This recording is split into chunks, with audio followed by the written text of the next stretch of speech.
अभी जो क्वेश्चन है हमारा वो काफ़ी सिंपल है। उसको करने के पहले हम पहले देखते हैं कि ये फॉर ऑफ लूप और फॉर इन लूप करता क्या है। तो फॉर ऑफ लूप यूज़ होता है, मोस्टली ज़्यादा यूज़ करते हैं। फॉर इन लूप थोड़ा कम यूज़ होता है, लेकिन इसको भी यूज़ करने के लिए ही पर्पज़ से बनाया गया है। ऐसा नहीं कोई यूज़ नहीं होगा उसका, बनाया गया है क्योंकि वो यूज़ में आए, नीड लगी होगी ना। तो फॉर ऑफ लूप में क्या होता है कि वो एरेज जो है उस पर वैल्यूज़ निकालता है, उसके स्ट्रिंग में उस कैरेक्टर्स निकालता है, ऑब्जेक्ट्स में एरर देता है। यानी ऑब्जेक्ट्स में हम फॉर ऑफ लूप यूज़ नहीं करेंगे, ऑब्जेक्ट्स में हम फॉर इन यूज़ करेंगे। ठीक है, ये ध्यान रखना। और सेट्स में वो वैल्यूज़ निकालता है, यानी सेट में एक वैल्यू यूनिक वैल्यू होती है, सिंगल वैल्यू, उसकी वैल्यूज़ निकाल लेता है। मैप में तुम्हें पता है कि मैप के अंदर की वैल्यू पैर में होता है, यानी एरे में होता है की वैल्यू। मान लो चलते की वैल्यू पैर होता है, तो वो मैप में की वैल्यू पैर ही निकालता है, एक एरे टाइप का निकाल देता है मान लो। चलो, और हमने इसको पहले भी देखा था एक प्रॉब्लम करते हुए। तो for in loop basically array में इंडेक्स निकाल लेता है, स्ट्रिंग में भी। तो इस एरे से इंडेक्स निकाल कर फिर उससे हम उसका वैल्यू भी निकाल लेते हैं। ऑब्जेक्ट के केस में कीज़ निकालता है तो वैल्यू भी निकाल लेते हैं। और यहाँ पे सिर्फ इंडेक्स निकाल पाता है, तो इंडेक्स के अकॉर्डिंग हम उसका वैल्यू निकाल पाएंगे। लेकिन ये जब ये है तो ये क्यों यूज़ करना, तो ये पार्ट है। तो अभी यहाँ पे हम ये वाला देखेंगे, इस सेट से हम वैल्यू निकालेंगे।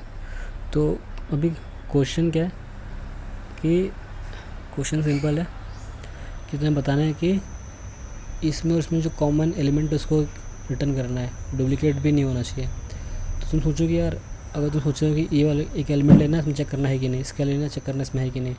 तो फास्ट लुकअप के लिए तुम्हें पता है कि जो है वो हमारे पास सेट है, हैश मैप वाला हैश मैप है। हैश मैप में आता है हमारा मैप डेटा स्ट्रक्चर और ऑब्जेक्ट डेटा स्ट्रक्चर, दोनों ऑब्जेक्ट ही है, हैश मैप में स्टोर करता है।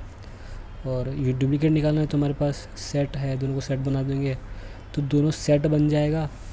अगर बनाया तो दोनों डुप्लीकेट निकल गया। फिर उसके बाद इसमें इसका हमने फॉर लूप चलाया, फॉर ऑफ लूप चलाया, क्योंकि हमें पता सेट में चलता है। सेट बनाने के बाद एक एलिमेंट निकाला और चेक करेंगे इसमें ये है कि नहीं, ये एलिमेंट इसमें है कि नहीं, है कि नहीं। अगर है तो पुश कर दो इस कॉमन वाले रिजल्ट वाले में और लास्ट में रिटर्न कर देंगे।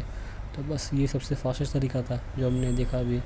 तो कोड देखेंगे तो कोड हमारा ये रहा, दोनों को सेट बनाया, डुप्लीकेट निकल गया। और फिर हमने एक कॉमन नाम का एरे बनाया और फिर उसमें हमने इस यूनिट 1 में हमने फॉर ऑफ लूप चलाया, जो सेट में चलता है। फॉर ऑफ लूप हमने देखा था पहले स्टार्टिंग में। और फिर हमने चेक किया कि ये यूनिट 2 के अंदर ये एलिमेंट है, अगर है तो कॉमन में पुश कर दो, लास्ट में रिटर्न कर दो। तो ये बस ये था सबसे क्लीनेस्ट और सिंपल तरीका करने का। और दूसरा तरीका ये, अगर तुम्हें नहीं पता कि सेट क्या है, वो सब तुमने देखा नहीं, टच भी नहीं किया है, तो तुम्हें एरे से ही खेलना है। तो ये होता है कि इंक्लूड्स चेक कर दे कि अगर एरे 2 के अंदर एलिमेंट 1 से हमने लूप चला, इसका एलिमेंट लिया और बोला कि इसमें 2 में अगर है और कॉमन वाले में नहीं है, जो हमारा रिजल्ट है यानी यूनिक है, यूनिक होना चाहिए, डुप्लीकेट रिमूव करने के लिए ये लगाया, नहीं है तो पुश कर दो। पर इंक्लूड और हैश में ये फ़र्क है कि हैश मैप में सेव क्या होता है, इंक्लूड ना लीनियर सर्च करता है, जिसका टाइम कॉम्प्लेक्सिटी ऑफ 1 होता है।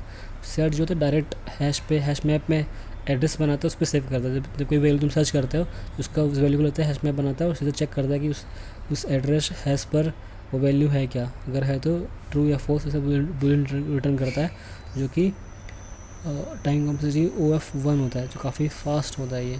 तो इसके लिए हम इंक्लूड्स वाला प्रेफर नहीं करते, कम ऑप्टिमाइज्ड अप्रोच नहीं है। ऑप्टिमाइज्ड अप्रोच ये वाला है, सेट OF1 लुकअप। तो ये ध्यान रखना है हमेशा। और कॉन्केट का देखा था हमने, ये एक तरीका है कि तुम्हें पता है कि टाइप ऑफ एरे का चेक करेंगे तो वो ऑब्जेक्ट रिटर्न करता है, जो कि और एक बात ये कि सब कुछ ऑब्जेक्ट ही है एरे के अंदर। तो ये बग हुआ है देखा जाए तो। चेक करने कि सच में वो ट्रू एरे है कि नहीं, तो एरे डॉट इज एरे कर दें तो मालूम पड़ता है कि एरे है कि नहीं। तो ये एक चीज़ है जो मैंने इसके पहले ही बताया था, इसके बारे में एक प्रॉब्लम में डिस्कस किया था हमने। और वो सेम होगा, और वो भी वही तरीका है कि हमने इस बार एक को ही सेट बनाया और इसको लुकअप के लिए रखा। डुप्लीकेट अगर हमने डुप्लीकेट रिमूव नहीं करना है तो इतना मगज हमारी करने की, जब हमारे पास ये है डुप्लीकेट निकालने के लिए।